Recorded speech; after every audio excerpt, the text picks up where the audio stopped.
मैं ऐसी कॉलेज में गेस्ट में पढ़ा रहा था अभी।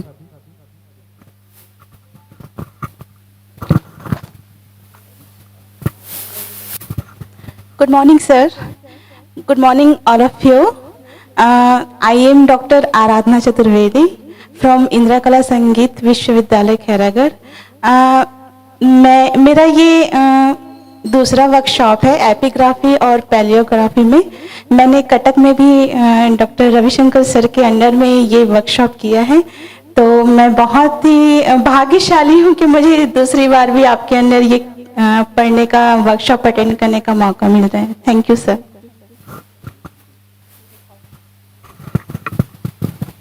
Doctor Arundhati Singh Parihar, execution assistant Chhattisgarh संस्कृति विभाग। मैं संस्कृति विभाग पूरे परिवार की तरफ से सर मैं आपका स्वागत करती हूँ। धन्यवाद। मैं सीमा तिवारी, तकनीकी सहायक, कल्चर डिपार्टमेंट से। I am Yogesh Sahu. I welcome Dr. T. Ravishankar. It's an honor to hear you, sir, and to learn a very prosperous knowledge. Thank you. I am Yogesh. नमस्कार sir, Ashok Raikwar, student of philosophy, music and Sanskrit. Thank you.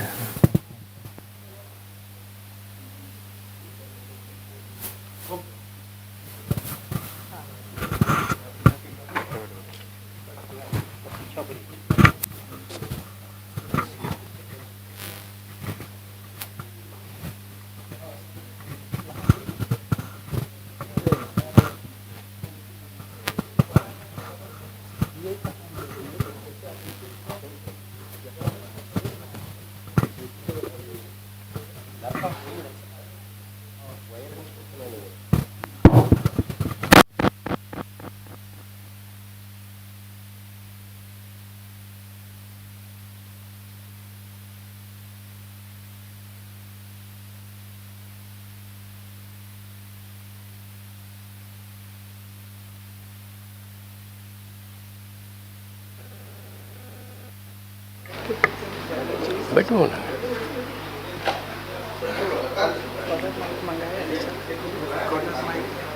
Colour दोपहर में करेंगे, अभी फिलहाल चलेगा। So thank you all the participants. Really, I am blessed to have on the dais very learned scholars for giving very enlightening speech. So, as I told, I had a long desire to interact with the participants this workshop. So, all of you have on hand the schedule. So, as per that, we will try to go with the the topics. As I told in my introductory talk, it's only to create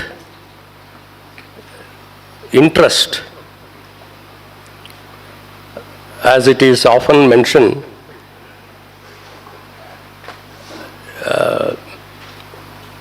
Epigraphy or paleographical studies is not getting the due place what it deserves.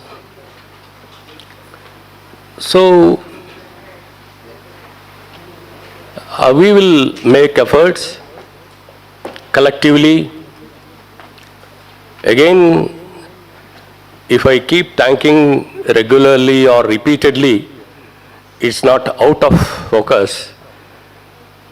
Because of their effort, sustained interest in the field, they have made this to happen. So I request all the participants, try to be regular in all these 7 days. when I take up, because I told in the beginning already, most of you are students from the ancient history department, this department. Perhaps you might have studied a paper on epigraphy and numismatics.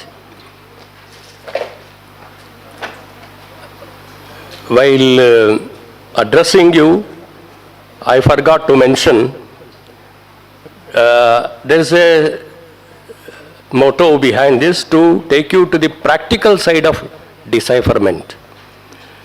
So there is less of theoretical things or historical importance which you yourself can read. Though I am going to speak on some paleographical aspects, epigraphical aspects connected with the inscriptions, the major thrust will be on paleographical aspects. As and when we cover the day, I would like to circulate or hand over to our convener the paleographical chart. I request all of you to maintain a book. So practicing is not merely listening or seeing. Once you go home or your place, it needs practice. So today if I am taking about the early Ashokan or Mauryan Brahmi, tomorrow when I come to Shunga, Kshatrapa, Kushan, post Kushan inscriptions or Gupta, everything is just like a thread, it is connected. So the minute differences which I would try to explain in the course of evolution. As you all know, Brahmi there are two major scripts. Though in the schedule I have not included Kharoshti, but I want to brief you and also circulate a copy of the paleographical chart prepared by none other than the Professor B.N. Mukherjee. He examined a lot of coins, inscriptions. So, one thing I keep telling, North Indian paleographical studies is a very, very challenging area. I can't expect you to be expert in Sharda script or box-headed nail-head or shell characters or Gupta Brahmi. It just opens up like a floodgate. So you should try to know each.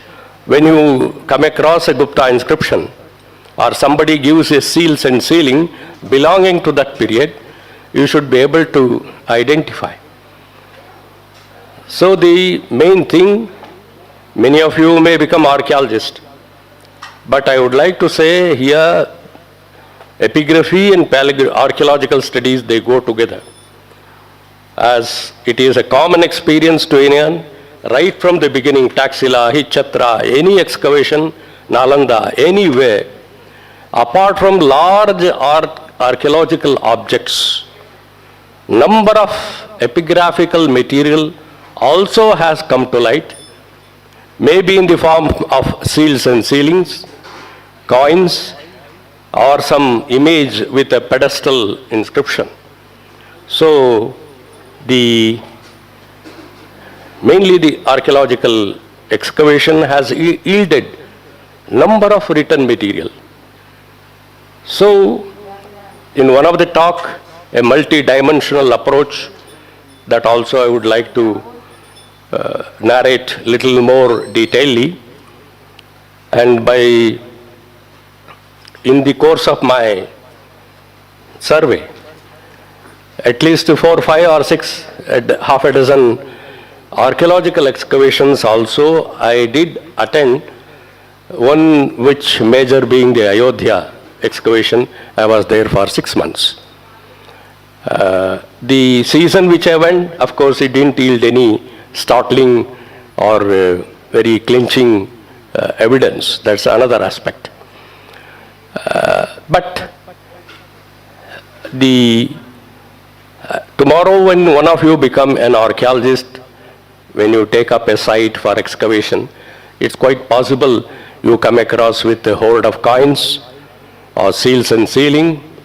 So the knowledge what you derive here is to just put it in practice, decipher, in situ. I would like to underline, in situ decipherment. When you make a tour diary, you have to write what sort of coins you got, maybe a Kshatrapa coin or Kushan, or Gupta, whatever may be. But unless you have the knowledge of the script, which is extremely essential, whether it is a stone inscription, copper plate, seals all sealing, or some potsherd, whatever may be in different forms, the knowledge of paleography essentially help you to decipher. Because basically why I am repeatedly telling, there are very many undated material coming to light. Then your knowledge of paleography only, though here and there plus or minus, I don't say precisely you cannot date an object or an inscription. And I have given earlier also many talk on iconography and epigraphy, architectural terms and epigraphy, education system, many things. As they say, there is no under sun and moon the subject which you don't get in epigraphical records. It's immense, the wealth, cultural aspects. So that's what, scholars have written. Kalachuri, so many books are there. So my thrust is, why can't you take up some cultural aspect, education? Earlier they have done, but connecting different epigraphs, and if you can make their contribution, especially at the micro and macro level, the cultural study is very important. We cannot just ignore an inscription if it is coming from Rajasthan, from a Chhatri, or Sati, or hero stone, whatever may be. It has its own significance. It can supplement your literary records, whatever the curse at home. So, unfortunately, those who are on the talab, पास में जो है शिलालेख मिलते हैं, उसको नहीं पढ़ते. It is getting damaged. हम भी इधर उधर कुछ कोशिश करूँगा, हिंदी में भी बोला है, थोड़ा bilingual करने, to just to avoid my flow of thought, I am going with English. Otherwise हम सोचना पड़ेगा इसको कैसे translate करूँ, कैसे बोलूँ, थोड़ा my flow will be little affected. So I have to request, participants, you can pull me whenever there is any doubt, preferably in other paleographical aspects when I talk. You can stop me anytime, and you can put forth your questions in Hindi also, I can understand. I have extensively traveled in North, but बात करने वाला है, when you come to the technical subject, it becomes little difficult. But कोशिश करेंगे, कुछ हिंदी में भी बोलने के लिए कोशिश करूँगा. ये जो है आप पूछ सकते हैं किसी इस पे. Preferably we will have after the end of the session 10-15 minutes for question and answers. That's very essential. Because what I tell, whether it has gone into it is or above your head, I don't know. I normally go slow in a very simple language, because most of the time you see me writing on the board that is very essential. Because I don't believe in just with a laser point, just explain you this how this stroke is done, a curve ends, or a box head is formed. It's not like that. But you have to very closely follow when I write. How the engraver, after a much detailed study, I have come to certain conclusion, how the engraver might have chiseled out a letter. It's not that just to form in any way, to start with a head mark and then come to the limb. It always goes through the first stroke. Then the other thing starts. So it's very much essential how the engraver which Dani also has tried to explain in his work. And this is the work I repeatedly keep telling. Yes, as a piece of advice, many can work on the paleographical aspects. After Dani, perhaps even Richard Solomon, in his introduction, he has tried to give some paleographical aspects, very nice observation. But many students were thinking, why can't we take up the evolution of box-headed characters or nail-headed, right from Vakatakas? If you come to central India, there are various variations. It could be a very well subject matter for you, because as I told, perhaps in the next, if given an opportunity, I would like to go detailing our 2 days or 3 days session only on box-headed characters, which I also have to work. When I was examining, I thought the depth and the dimension, which we can make a more detailed study.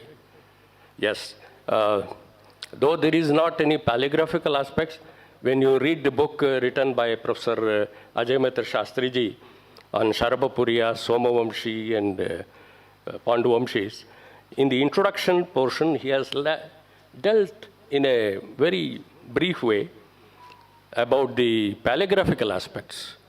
So otherwise, this could be a good topic for you. So basically, most of you are from the Ancient History Department. Even I keep telling my Institute of Archaeology students also. My experience is that I keep telling something, your dissertation, let it be connected with archaeology, epigraphy. But they turn to be on prehistory, protohistory, on some other aspects connected with archaeology. Very few dissertations they are doing connected with epigraphical studies. The basic thing is that nobody to guide them further. And in fact, I have given a very special talk on the epigraphical publication itself, brought out from the Archaeological Survey of India, other state archaeology departments, because you need a path how to approach the subject. Suppose you doesn't know Lahiri's index, how will you access the Epigraphia Indica or Bhandarkar's list for North Indian inscription? C.P. and Birar, though much earlier work about the central province in Bihar. So these indexes, for Indian antiquary you have an index. So there is essential need, to know the indexes prepared on various epigraphical, one of my talk, I have focused only on the publications you have to refer about the annual report, about the topographical list, about the subject index in the epigraphy branch of the Archaeological Survey of India. They have brought out many publications. So this I would like to be connecting when I take up each subject. So there are two things, epigraphs, epigraphy. Epigraphy is a study of inscriptions. And paleography about the evolution of the script. So there are two aspects. Paleography subsumes, it's a part of epigraphical studies, though we take in two segments. We study paleography because that itself is different. So as Professor Nigam sir was mentioning,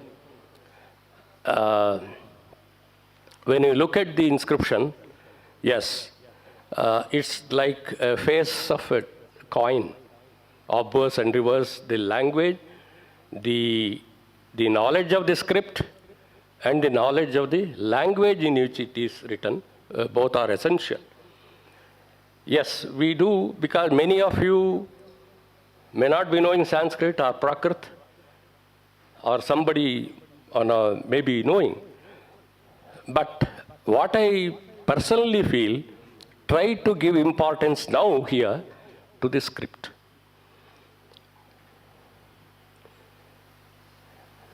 So, if you go back to mankind in the evolutionary process, they say language was there much earlier, script came much, much later.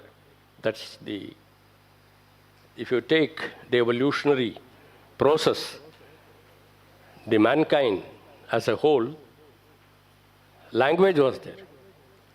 Maybe he made some sounds, his neighbor could understand what he is talking all about. But later, with the discovery, or the invention, what I should say, the writing, the language could be put in the form of writing.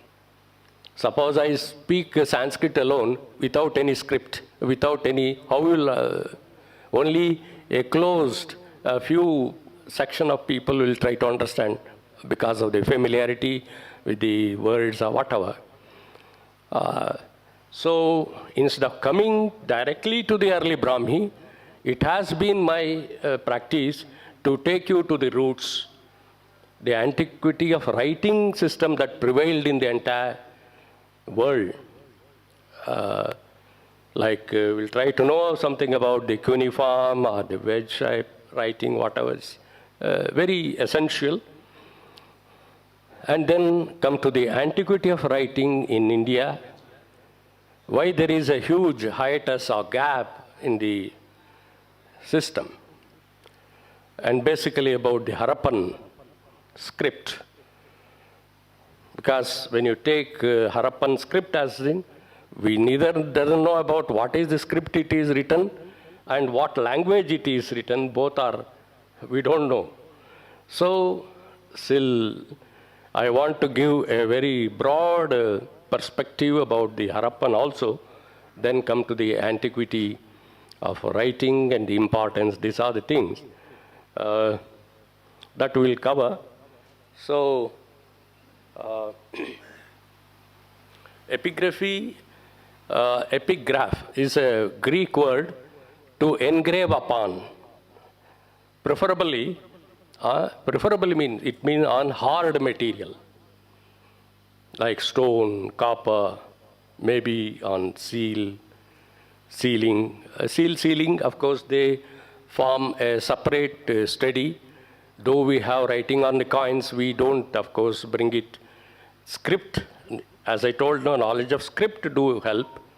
If it is on a potsherd, necessarily, yes, in the later context, we say painted inscriptions. When you go to Ajanta, Bhag, or many, there are inscriptions. It's not on hard material, it's a painting. But in extended sense, we include the painted inscriptions, painted paintings also as inscriptions. So to engrave upon, it's a two-word combination. Calligraphy, as I told, it's this one. So with this, I will go with a little explanation also I'll try to give.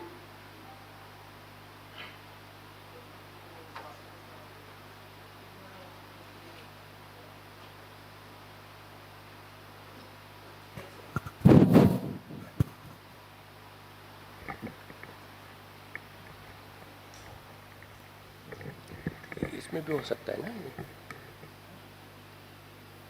या oh,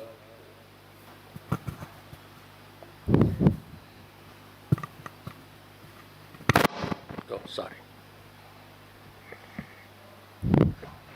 So I did not reiterate again. Our Indian subcontinent is very, very rich in epigraphical wealth.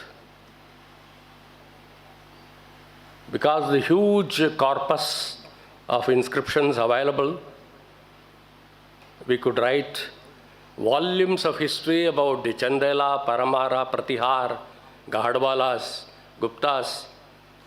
So, if at all the historians, it's unfortunate, the historians take a very top place, the plum place, in the scheme of things.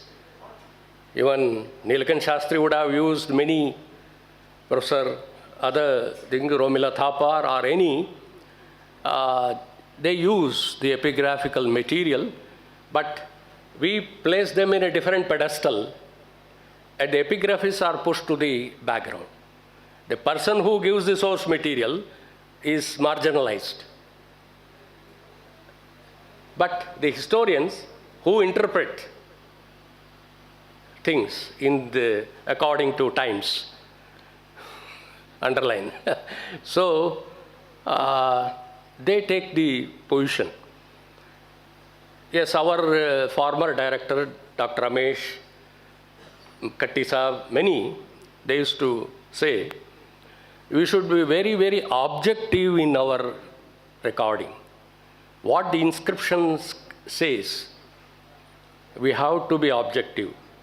Not to interpret there itself. There is no scope at all. The object, what it reflects, we have to give as it is. Yes, you can be an epigraphist as well as a historian. It's up to you to think. But a proper reading, deciphering, a major onus, responsibility lies on an epigraphist. If the photograph is not clear, or if the estampade taken is not clear, your reading will go lopsided. It will give different sense. Your terms will be different. It will be interpreted in a different way. So, we have to be very, very objective, whether in reading the date of the inscription or the object or whatever may be.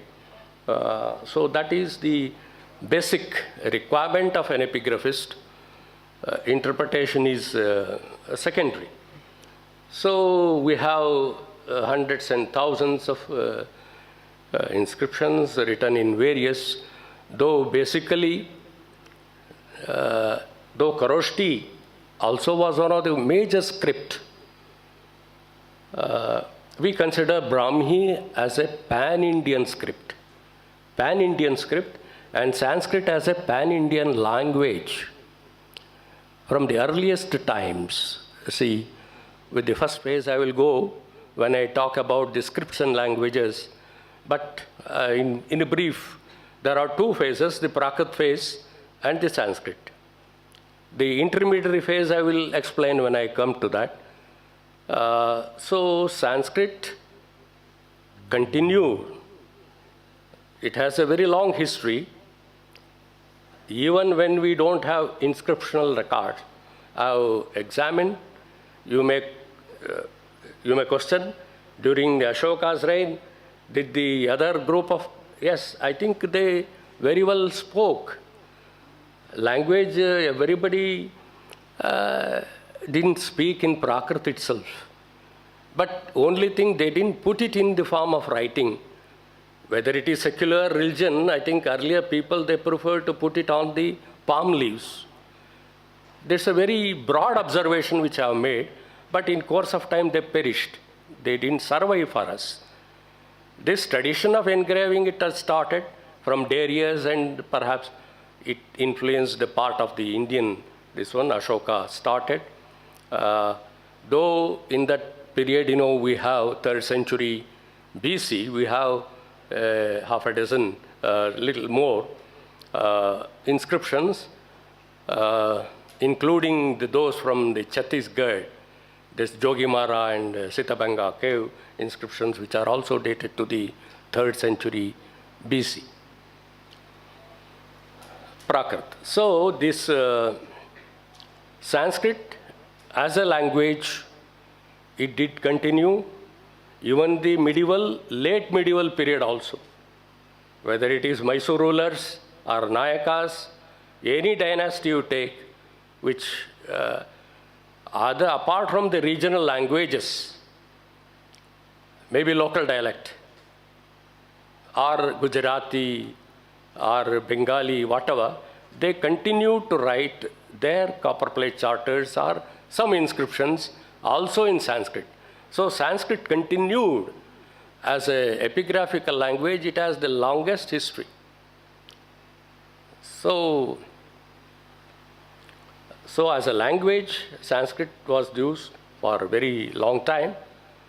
And about the scripts I will come later, perhaps tomorrow, about the...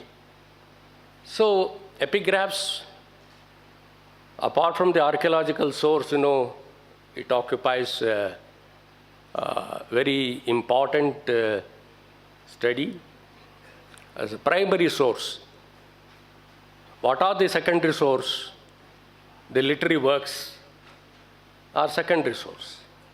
Basically, what you find, that is on the original material, it is primary source to reconstruct our point, whether it may be seals and sealing, coins, and the inscriptions.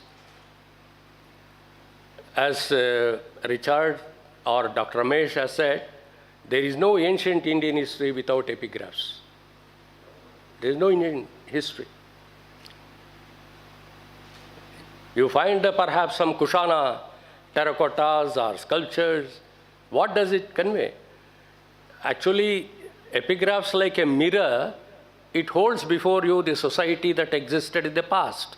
Just like when you stand before, you will see. So epigraphs it's a contemporary record.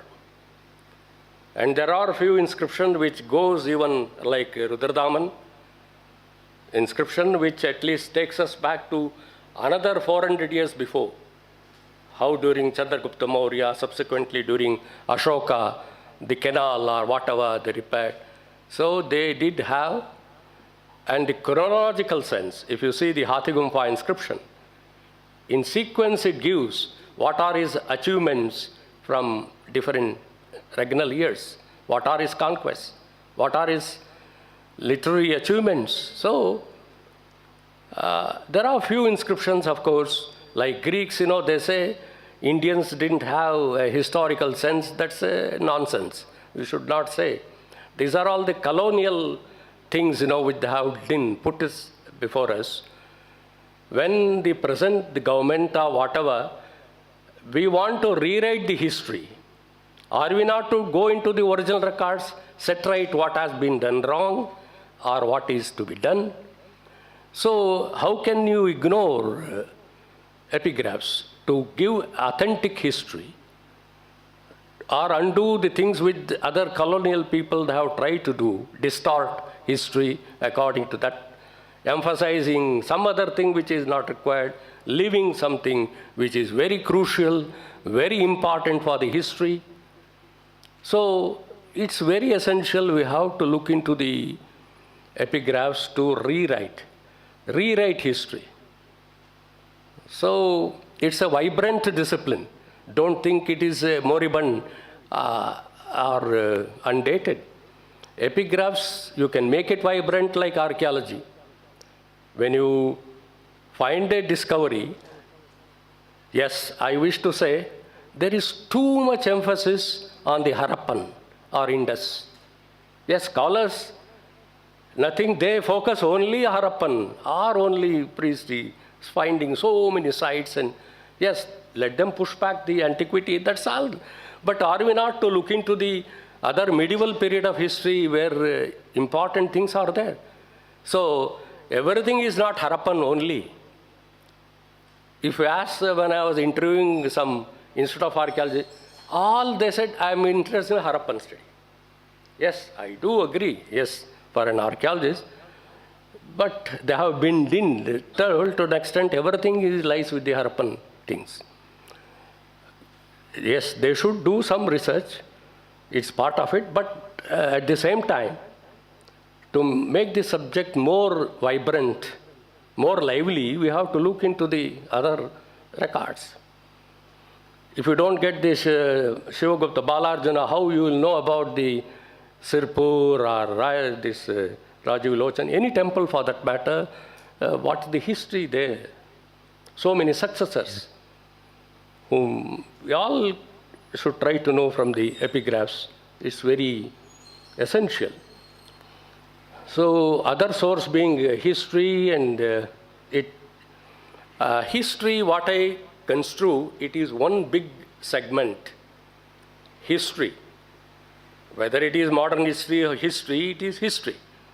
But for our convenience, we make it prehistory, proto-history, early history, medieval, early medieval, modern. So it is, we have made the time, or in the flux of time, it is one huge chunk, that is history only. But we here, for specialization purpose, we make it this modern history department or medieval history or ancient Indian history. But history is one. For students, we have to say they think ancient is nothing to do, we do only modern history. If we do research on the post-independent, independent India, but especially for early Indian history, epigraphs are very essential. Even, your Arabic and Persian inscriptions, when you make a study, you have literary sources also of that period. Epigraphs do corroborate, do supplement Arabic, that medieval period history, maybe Lodi or whatever, that is another aspect. So, for ancient Indian history, we have to necessarily depend. I many times told, epigraphs are like soul of the particular period. By looking at an archaeological object, you can't say what it says. Yes, a terracotta, maybe a bird or some figure in cart and all. But if you get a detailed inscription, it may throw on the economic condition, social condition, or whatever, whatnot, anything. So, this main interest is to draw again your interest to the field. So the epigraphs has one history, and some of them which are here, the seals, it is from Chhattisgarh. I have one which I presented as a paper at that my participation here. I have made a PPT also when I am dealing with seals and sealings. I will come back to you. So the confusion is, we call the Harappan also seals and sealings. But there's one different area.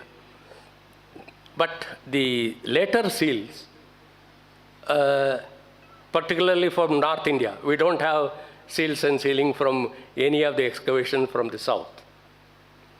North, it yields a large number of seals, and thanks to Professor Taplial for his seminal work on the ancient Indian seals and sealing.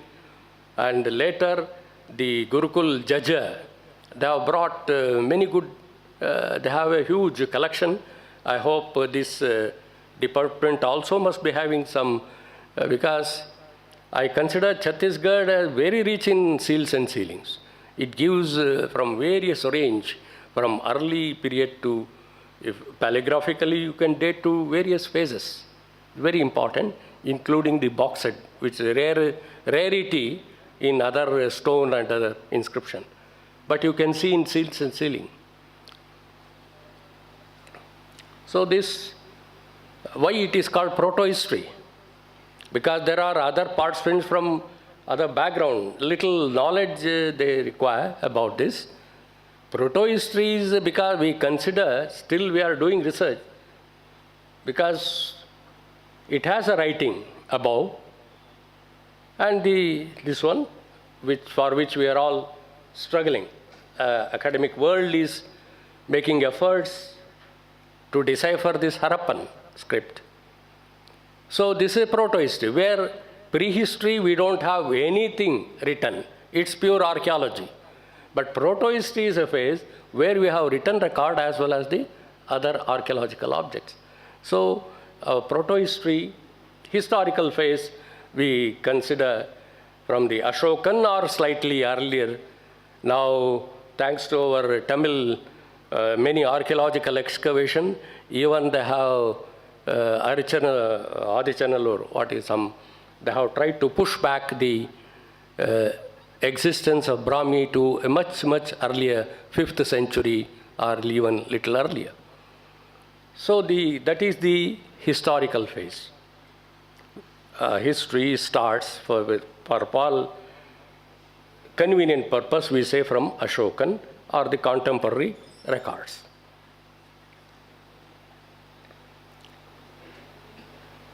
So Seals in report from Indus found the basis of our protohistory, and these are some of them. And this basically I made, believe it or not, for 6th standard students. And they were so intelligent to pick up. Morning I taught Brahmi, afternoon they started writing their names.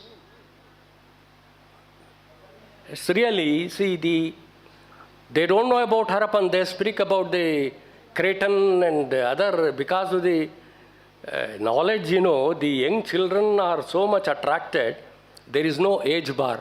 That's what when you was asked, we can open up for all the students, I was telling. It's just a misnomer that we should confine to target only MA, PhD students or above. Even the children, they pick up Brahmi. Because how you learn Hindi, how you learn, you are as a student after your kindergarten, whatever, are you not writing Hindi or Proto-Bengali, Bengali, any Kannada, any script? That's what you taught, you learn. Similarly, if you at a 6th standard, second or standard, when I was doing my online course, my granddaughter of 7-8 years old, she was making a notes and following what I was making this one. So it's what you teach. So the purpose here is, most of you should become to teach. The technique which I am giving is not for you alone. You pass it on to another 10 students. You teach, start teaching. When I teach early Brahmi or next phase, if 10 goes, another 20 goes to other. So it is, we get stuck somewhere. We are not passing the knowledge or the script to the next person. Just make a small group in your vicinity. You tell, I teach early Brahmi, Ashokan Brahmi, why not they come to you? And next stage you lead it to decipherment. So, ऐसे हो जाएगा, बढ़ेगा. The teachers, the second and third line of scholars will come.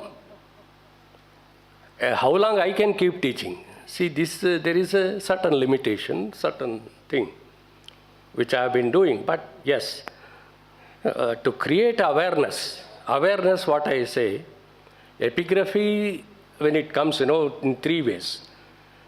There are persons who read and understand and appreciate what Gupta history, what did.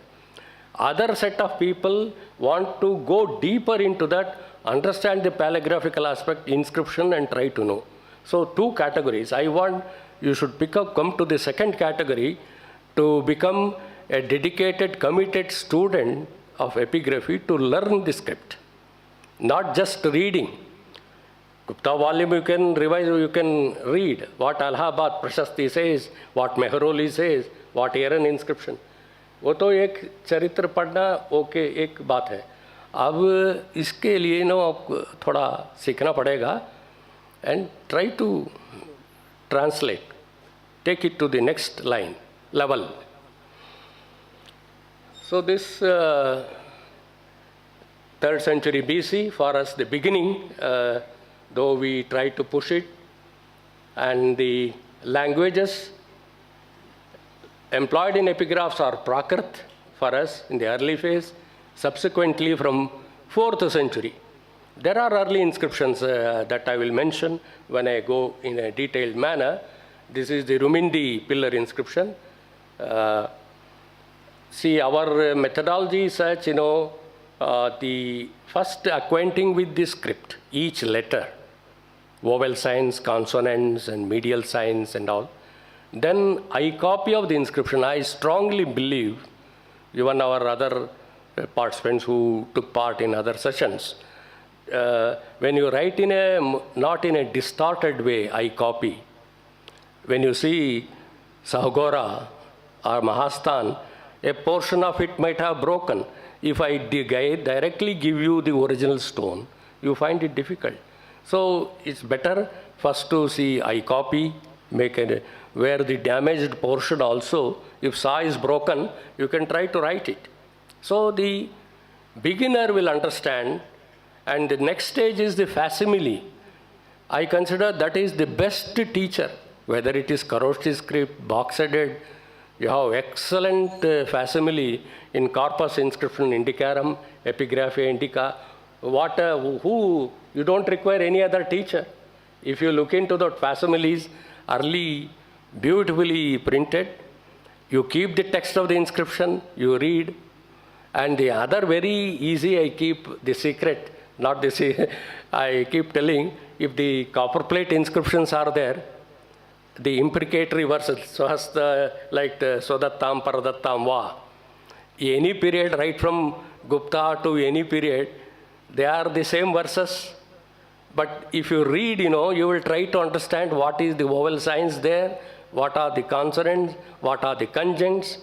Verse is same, Sanskrit, but they written in different scripts. So these are very convenient, easy way to approach to understand. But one thing, it's not instantly I can give you, आज ये हो गया नहीं, practice करना पड़ेगा. There is no shortcut to success. See, आजकल है ना वो होता है, everything is made immediately available on a platter just to give. It's not like that. So, एक long book रखिए. In between there not be much of exam or anything, no. But you have to ultimately satisfy your conscience. What I have picked up in the end of the day when you go home, you have to think. So the impact what I am leaving on you, that's very important. You have to brood over, you have to think.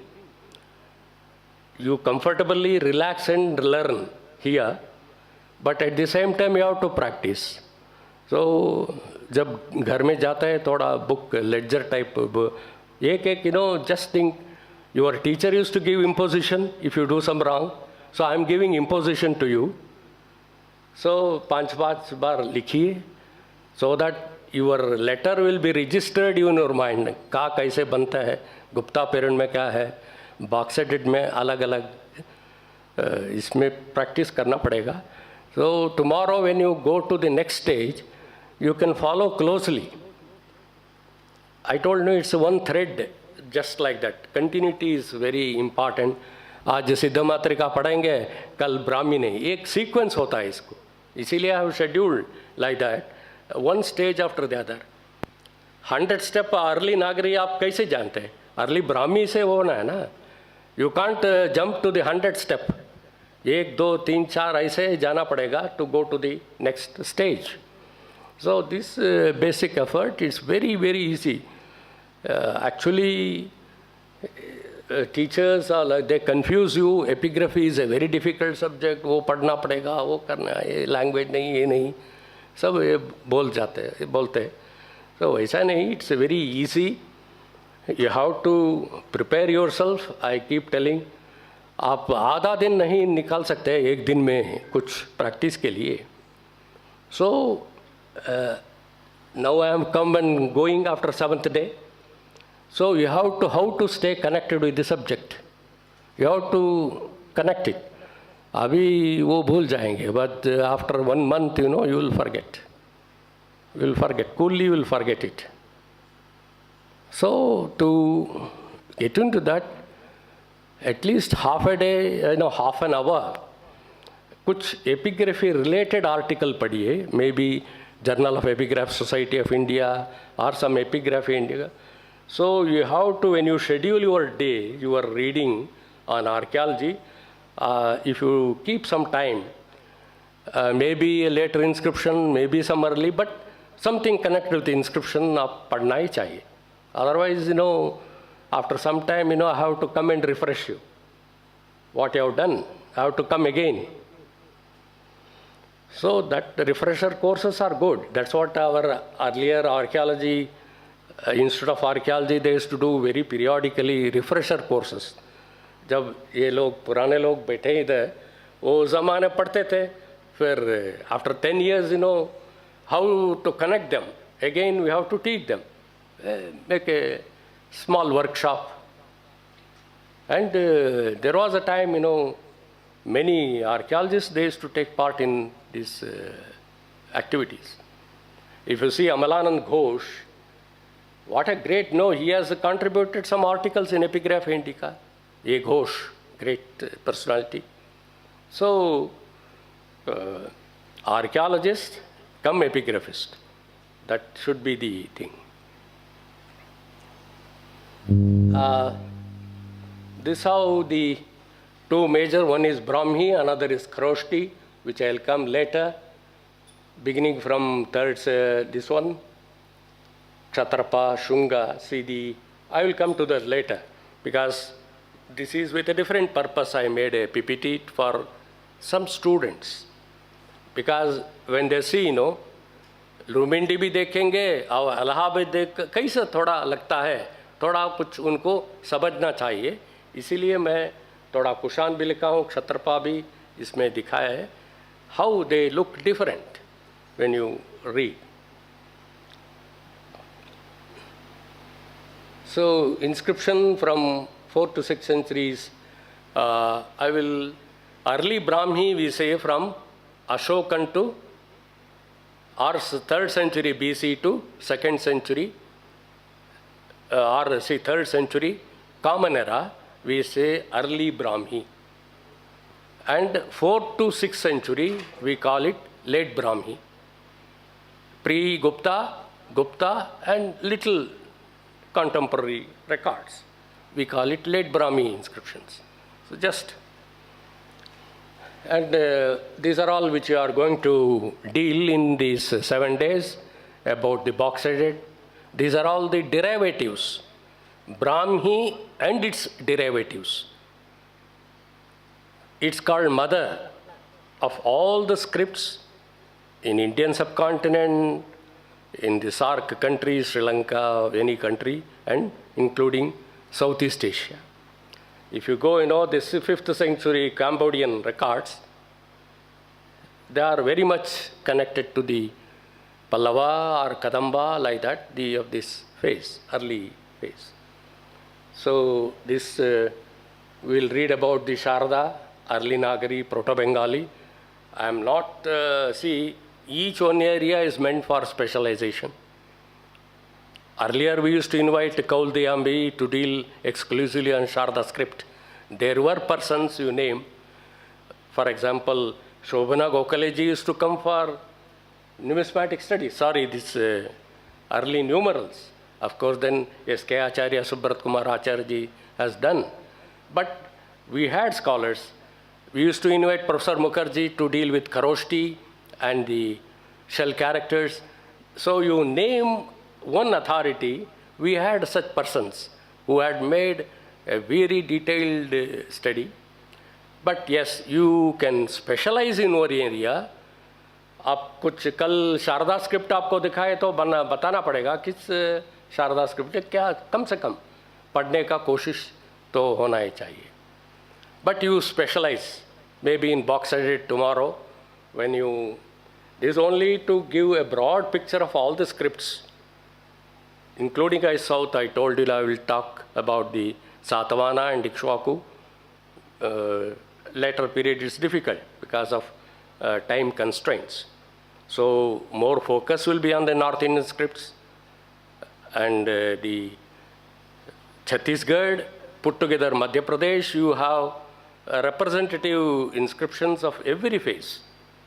Unfortunately, many of the very good important inscriptions have gone to Madhya Pradesh also, including the Ashokan rock edicts. So Chhattisgarh mein to hai, but in that process, we have lost some good records in. So, but these are all administrative. I told in my talk, that's only convenience.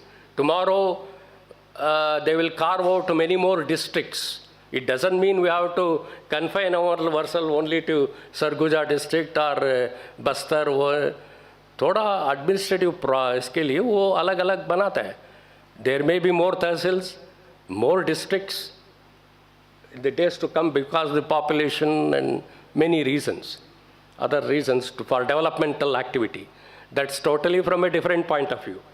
But we have to remain in our own period, ancient period, where South Kosala was there, or Dakshina Kosala, or like that. the Panchala or Gaudiya, whatever. We can have to go back to that phase where Mahajanas are there, Mahajanapadas are there. This is the period of early phase. So that should be our area in relating things, not to look in the present context. So these are all various scripts which I deal later.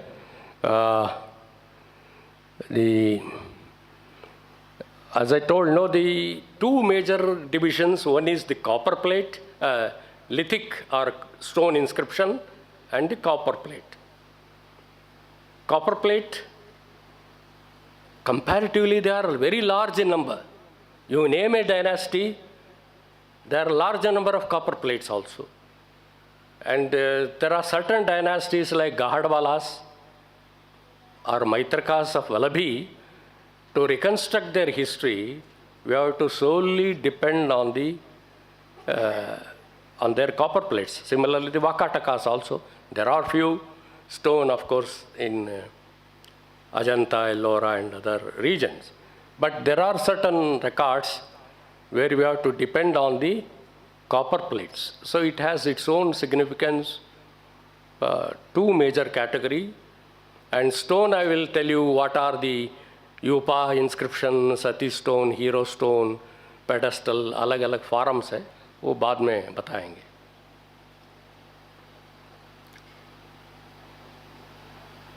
So this few Tamil inscription, it's taken from Tanjavur and other places. So it's important. So just to familiarize you, everything is, the Brahmi is the source. Only they modified when it went to them. And the cursiveness is prominent in the south. Angularity will be seen in the southern. Because even down south when it comes, when you see Va or Ba, you find a dent or the bottom will have some curve. It is principally recognized as a southern feature. So this Tamil Nadu, we have this, you may ask some, I told, Tamil Brahmi is nothing to do with the modern Tamil. It is a very archaic way of writing, and the language also very different, not the modern, the Tamil which is written in the Cholas or Pallavas or Pandyas, Cheras, it's not that. The earlier, basically they are Jaina records. On the Jain beds you find they are written. The Tamil is different. Little, we call it archaic Tamil or archaic, but actual Tamil inscription started from the Cholas, 7th, early Pallava, later Pallavas also, we find that. So, regional languages started appearing. See, the three stages is very important. When you read the introduction, keep reading simultaneously. I think your PDFs are there, you can download the calligraphy, Indian calligraphy, which I keep very closely following. Indian calligraphy by Ahmad Asandani. Read introduction, keep reading. So in these days you can read Indian epigraphy by D.C. Sarkar, and if time permits, Indian epigraphy by Richard Solomon, who has updated it. It's a very interesting book. Of course, Dr. Ramesh, K.V. Ramesh, Indian. I will give few books for your reference, but Ahmad Asandani book you start reading so that what I teach you can also closely follow. Those great people they have written, even I read, I refresh and come. I might have taught in many classes, but when I come for teaching, I read it, and you can understand the depth with which they have written. See, it's really great.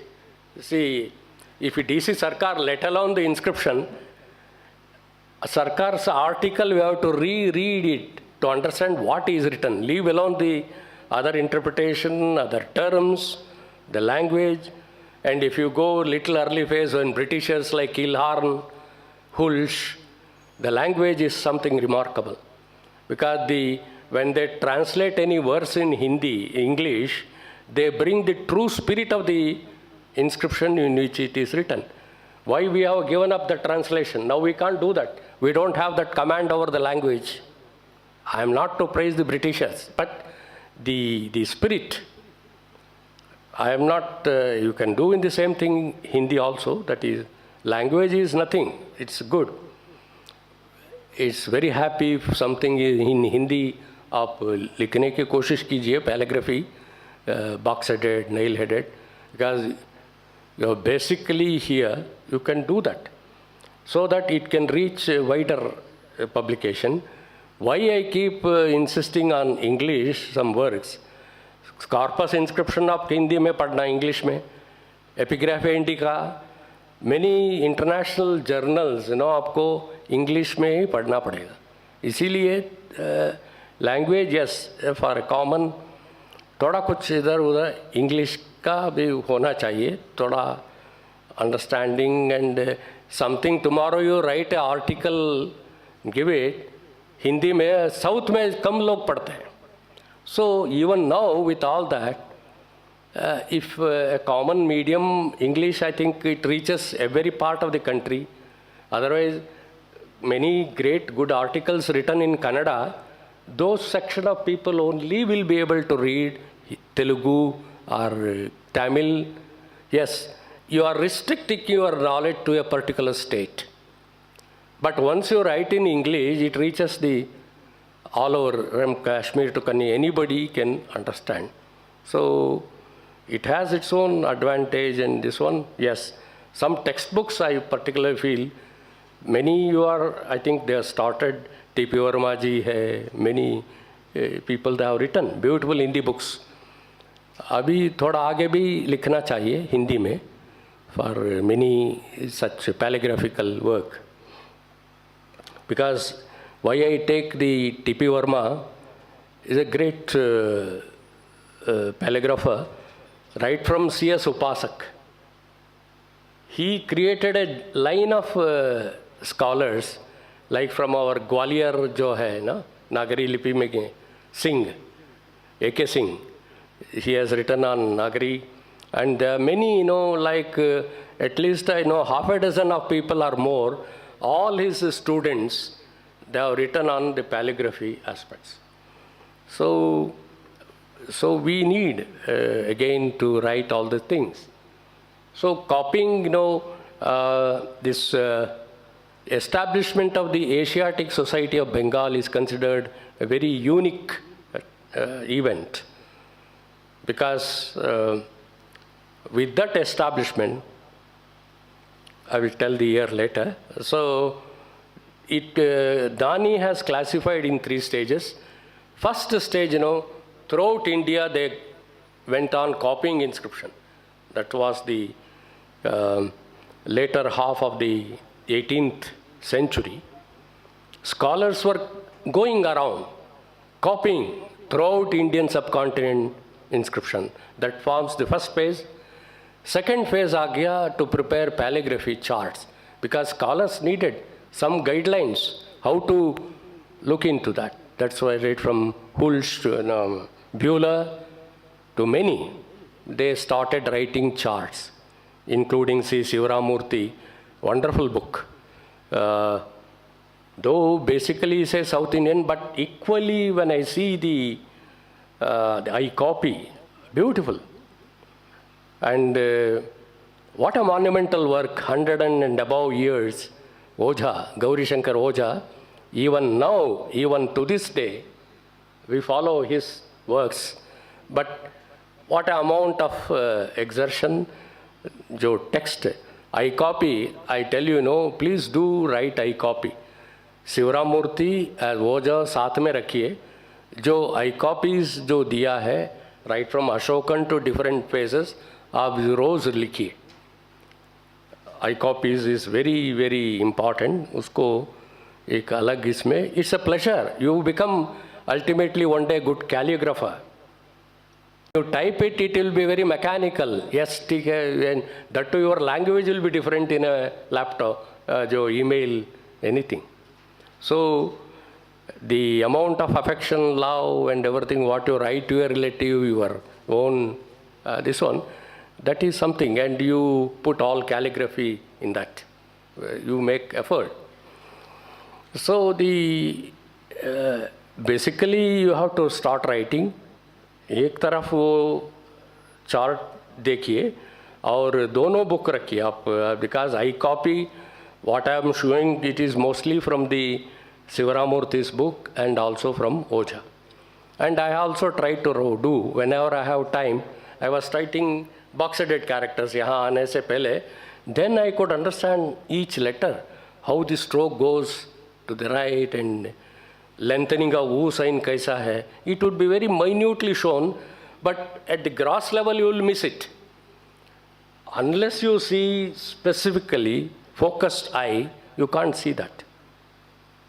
So you keep writing.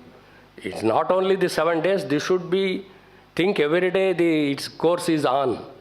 Not that it ends. एक certificate लेना वो अलग वो नहीं है. That's only a formality. इनको दिखा के क्या करेंगे आपको? Mere degrees accumulating is not there. Unless you get into the subject with love and affection. So, how much you love the subject, it will come to you. So this basic, and the last is the publication among the group. That is the epigraphical publication like Epigraphia Indica, Corpus Inscriptionum Indicarum.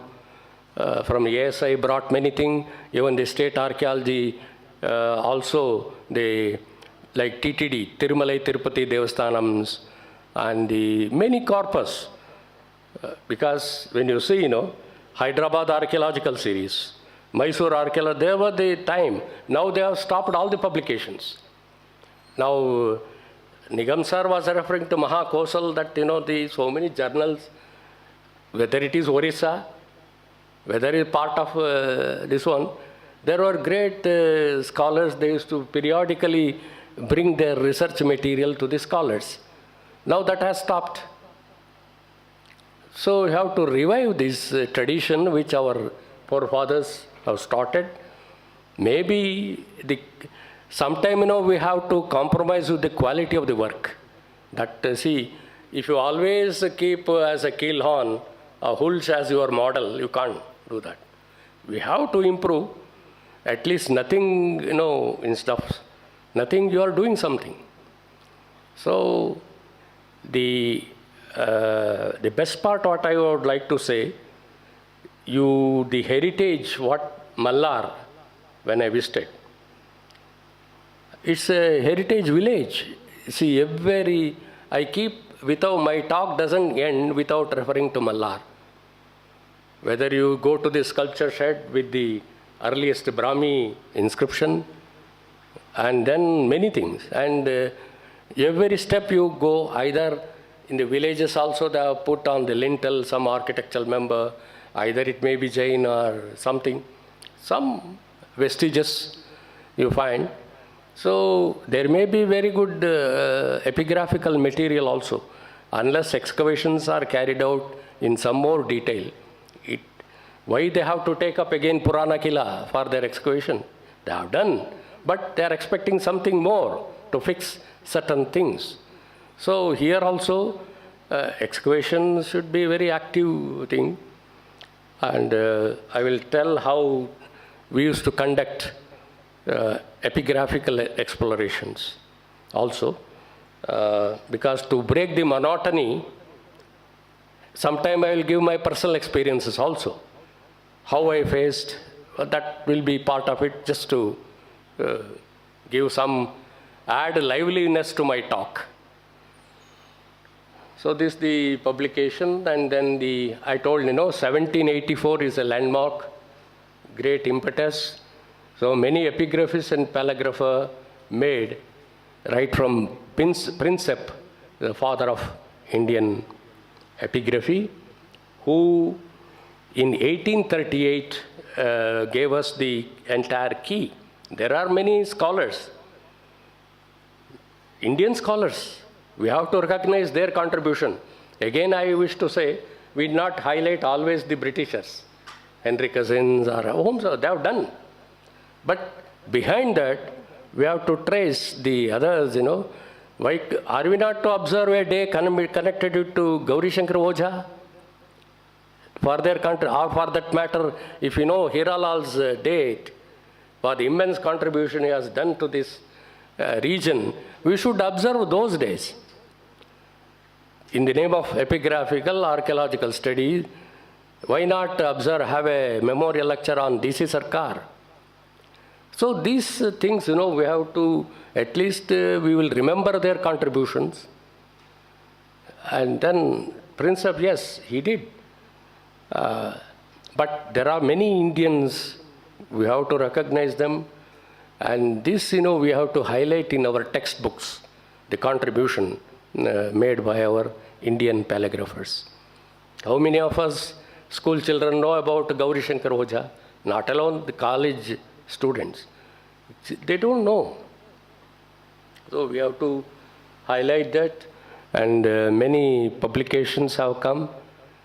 So what I mean to say, we are losing, if you read the very first page of Sivaram Murthy of Indian epigraphy and South Indian scripts, he has shown great concern with which we are losing our heritage.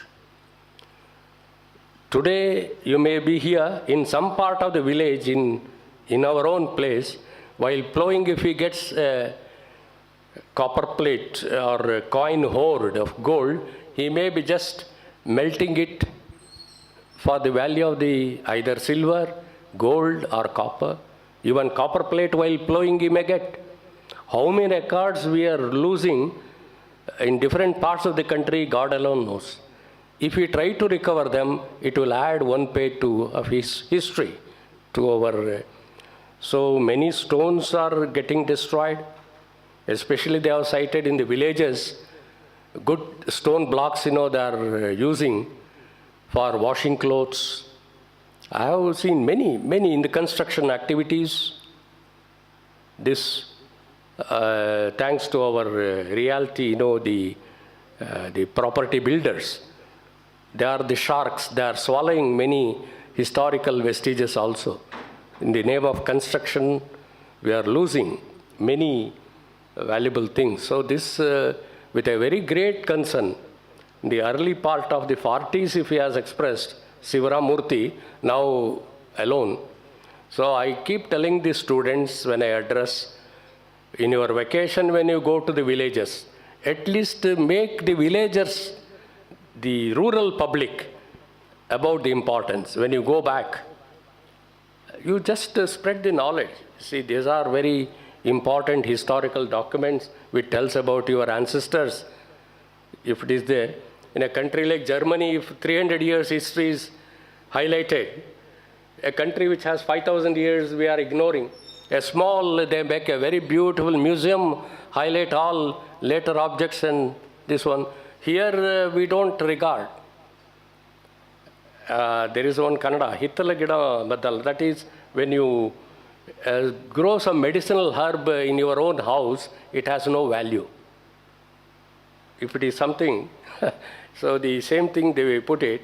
So these are the very thing, we have a responsibility of creating awareness. Why do this photography exhibition of archaeological objects, epigraphical objects?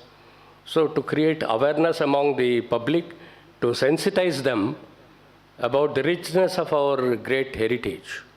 So that should be this one. And this how the copper plates. So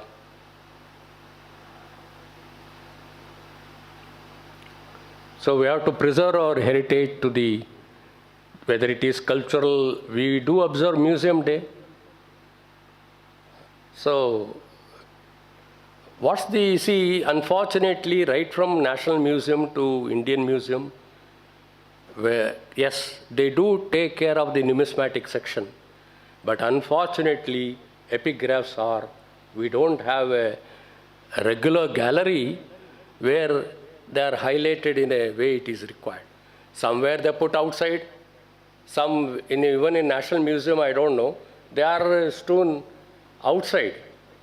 In sequence, one has to appreciate, right from Ashokan to this one, the museum has a good collection. If you ask, all are in reserve collection. If you ask some copper plates, everything is under lock and key. So what the public will appreciate, mere putting charts will not do. Even well-reputed museums, unfortunately, the epigraphical gallery has been ignored. So even the department here, Ancient History Department, they should also have a small museum. You go to some neighboring where you get some archaeological facts, like BHU has a department where they have some collections. You can build a small museum in your department, whether it is epigraphy related or sculpture, you can store. So it's my observance, this gallery need to be improved for students when they visit. They don't get a connected picture of our history. So this one aspect, and I don't know what's the time now. Abhi will take a break, and of course today we had the inaugural also, and perhaps tomorrow if we can make it early, like 10 o'clock, we can, because a lot of digressions will be there, so I cannot put things in a straight jacket like that. There will be different issues which when I talk, I cannot put in a same fashion. Some related issues, things I speak. So the next after lunch, we will continue with another PPTs where we have to, most probably if today I am unable to go with the Brahmi script, tomorrow by 10, we have to just be there. Hope all of you are able to enjoy the lectures. Am I clear? कोई वो नहीं है ना, से दोपहर में आप पूछ सकते हैं कुछ questions, because I told no because of my flow I am going in English, थोड़ा कुछ बोलेंगे, जब लिखेंगे उस समय हिंदी में भी कोशिश करता हूँ बात करने के लिए, कुछ बताता हूँ. Okay, thank you sir. मुझे लगता है कि हम सभी लोग बहुत ध्यान से सुन रहे हैं. मैं खुद भी चूँकि एपिग्राफी का स्टूडेंट हूँ सर, और आपको सुनना मेरे लिए भी सौभाग्य है. Professor Ravindranath Mishra sir join किए हैं सर हमको. He is senior historian of our state. And इस समय सर डॉक्टर विष्णु सिंह ठाकुर साहब को भी याद करने का मन हो रहा है. इसके पहले कि इसको ख़त्म करें, 2 मिनट. रविन्द्रनाथ मिश्र सर ने सर जब हम लोग एमए में पढ़ रहे थे तब उनको बुलाया था डिपार्टमेंट में, तो उन्होंने सबसे पहले मौर्यन ब्राह्मी को प्रैक्टिस करने के लिए सिखाया. और अभी जैसा आप कह रहे थे कि केवल 1 सप्ताह हम इसको सुन लेंगे तो हम एपिग्राफिस्ट नहीं बन सकते, हमको रेगुलर उसको प्रैक्टिस में लाना होगा. तो उन्होंने हमको तरीका बताया सर कि आप डेली डायरी लिखते हैं, जो भी लिखते हैं, एक पैराग्राफ लिखते हैं, अपनी एक्टिविटी, अपने थॉट्स, तो उसको आप ब्राह्मी में लिखो. करेक्ट. आप उसको हिंदी में मत लिखो, इंग्लिश में मत लिखो, जो कुछ भी आप सोच रहे हो आप उसको ब्राह्मी में लिखो. तो वो जो प्रैक्टिस उस समय हम लोगों ने किया सर, बाद में तब पता नहीं था जब पढ़ रहे थे कि बाद में आके हम आर्कियोलॉजिस्ट बनेंगे और हमको ये काम भी करना है. तो जब सिरपुर एक्सकेवेशन में हम लोग इन्वॉल्व थे सर, तो सिरपुर एक्सकेवेशन में महाशिवगुप्त बालार्जुन के इंस्क्रिप्शन मिले, पांडुवंशी कॉपर प्लेट्स मिले. तो जब कैंप में काम कर रहे थे और ये इंस्क्रिप्शंस को हैंड टू हैंड हम लोगों को देखने को मिला, तो मन में एक क्यूरियोसिटी थी कि हम इनको पढ़ने का प्रयास करें. उस समय हमने सीखा था मौर्यन ब्राह्मी, उनका पूरा डेवलपमेंट हमने स्टडी नहीं किया था. और यहाँ पे आकर के हमको प्रोटोनागरी का कुटिल वेराइटी और box headed simultaneously sir, later Gupta period में जो पांडुवंशी इंस्क्रिप्शन मिलते हैं, Yes. स्टोन में हमको कुटिल वेराइटी मिलती है प्रोटोनागरी का, और कंटेम्प्ररी कॉपर प्लेट्स में बॉक्स हेडेड मिलते हैं। तो इन दोनों को फिर स्टडी करने के लिए अजय मित्र शास्त्री साहब का जो काम है उनकी मदद ली। हमारे यहाँ रायकवार सर हैं, राहुल सिंह सर हैं हमारे सीनियर इन लोगों की मदद लिए और फिर उनको पब्लिश किया सर। आर्कियोलॉजिस्ट एपिग्राफिस्ट जैसे सर ने एक टर्म कहा, हम लोग किसी भी तरीके से आर्कियोलॉजी फील्ड से जुड़े हुए हैं, प्योर एपिग्राफिस्ट तो नहीं बन सकते, लेकिन बीइंग एन आर्कियोलॉजिस्ट हमारी ड्यूटी होती है कि हमारे आसपास जो इस प्रकार की चीज़ें आती हैं तो कम से कम उनका प्राइमरी डॉक्यूमेंटेशन, प्राइमरी डिसाइफर करके हम उसको स्कॉलर वर्ल्ड के सामने ले आएँ। बाकी डिटेल स्टडी तो होती रहेगी, हम हर चीज़ में मास्टर नहीं हो सकते। तो ये जो वर्कशॉप हम कर रहे हैं इसका भी बेसिक जो आइडिया यही है कि आर्कियोलॉजी फील्ड से कनेक्ट होने के नाते हम अपना जो कंट्रीब्यूशन है वो देने में सक्षम हो जाएं। उतना सक्षम बेसिक इस नॉलेज के साथ में, प्रैक्टिस के साथ में हमारे अंदर वो कैलिबर आ जाए, इसी पर्पज़ से हमने ये प्रोग्राम जो है ऑर्गेनाइज़ किया है। बहुत बहुत धन्यवाद सर इस फर्स्ट सेशन को संपन्न कराने के लिए। और नेक्स्ट टाइम सर 3 बजे शुरू करें। अरे अभी 1:30 ना? हाँ 3 बजे 3 हाँ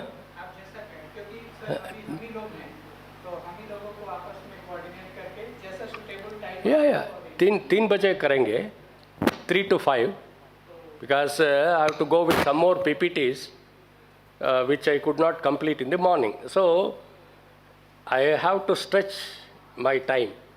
So I can't just relieve you, but yes, keep telling if boring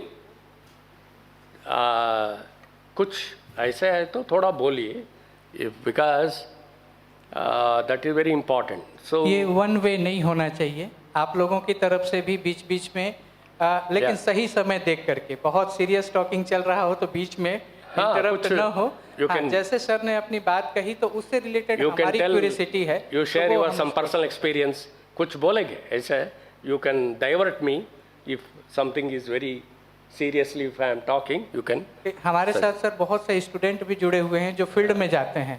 field में जाते हैं तो आपको जो डिफ़िकल्टी फील होती है, जो आपने कठिनाइयाँ वहाँ फेस की हैं, वो यहाँ शेयर कर सकते हैं। तो सर के पास वास्ट एक्सपीरियंस है, वो हमको गाइड कर सकते हैं कि जो सर्कमस्टेंसेस हमको फील्ड में फेस करने होते हैं उससे हम कैसे निपटें, क्योंकि वो भी हमारे इस वर्कशॉप का एक पार्ट है। Since I am staying here only, in the sense a little, I can spend even half an hour more outside or here for some more, if you can some good photographs, जो अनडिसाइड photographs है ये सब लाइए, हम उसको पढ़ेंगे। Such thing it's mutual interaction. So आप लाइए। सो 3 बजे हम शुरू करेंगे। तो फिर से हम लोग 3 बजे यहाँ पे ऑनलाइन और ऑफलाइन दोनों आप लोगों के साथ कनेक्ट होंगे। आप लोग हमारे साथ जुड़े, जो मित्र हमारे ऑनलाइन जुड़े हुए हैं उन सबको भी हम धन्यवाद देते हैं। और लंच ब्रेक के बाद फिर से हम लोग यहाँ पे 3 बजे प्रेजेंट होंगे। Thank you. So yes, beautifully summarize my talk in few words in Hindi. So बहुत अच्छा है, please do that sir. Next also you can summarize them in Hindi for the benefit of the online and offline participants. So वो थोड़ा अच्छा लगता है सुनने। Thank you.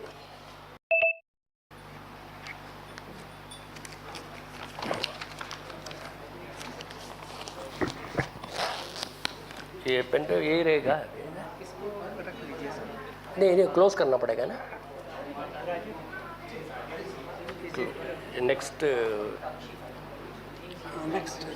Next अभी नहीं, अभी बाद में I will tell you.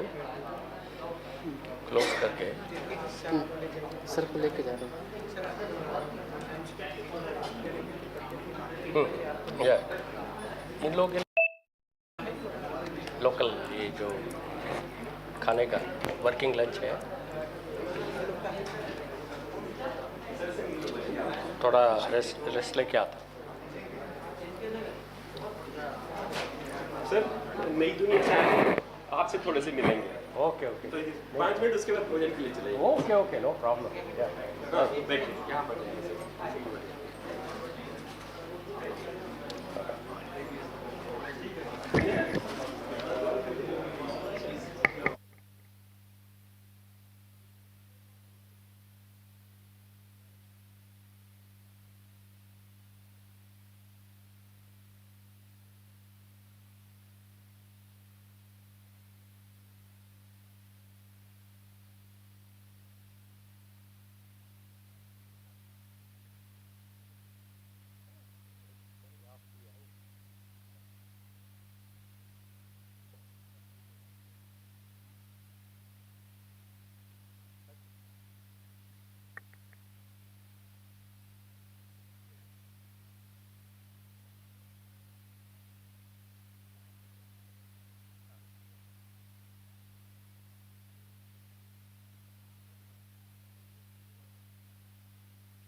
Hello hello hello hello hello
hello hello hello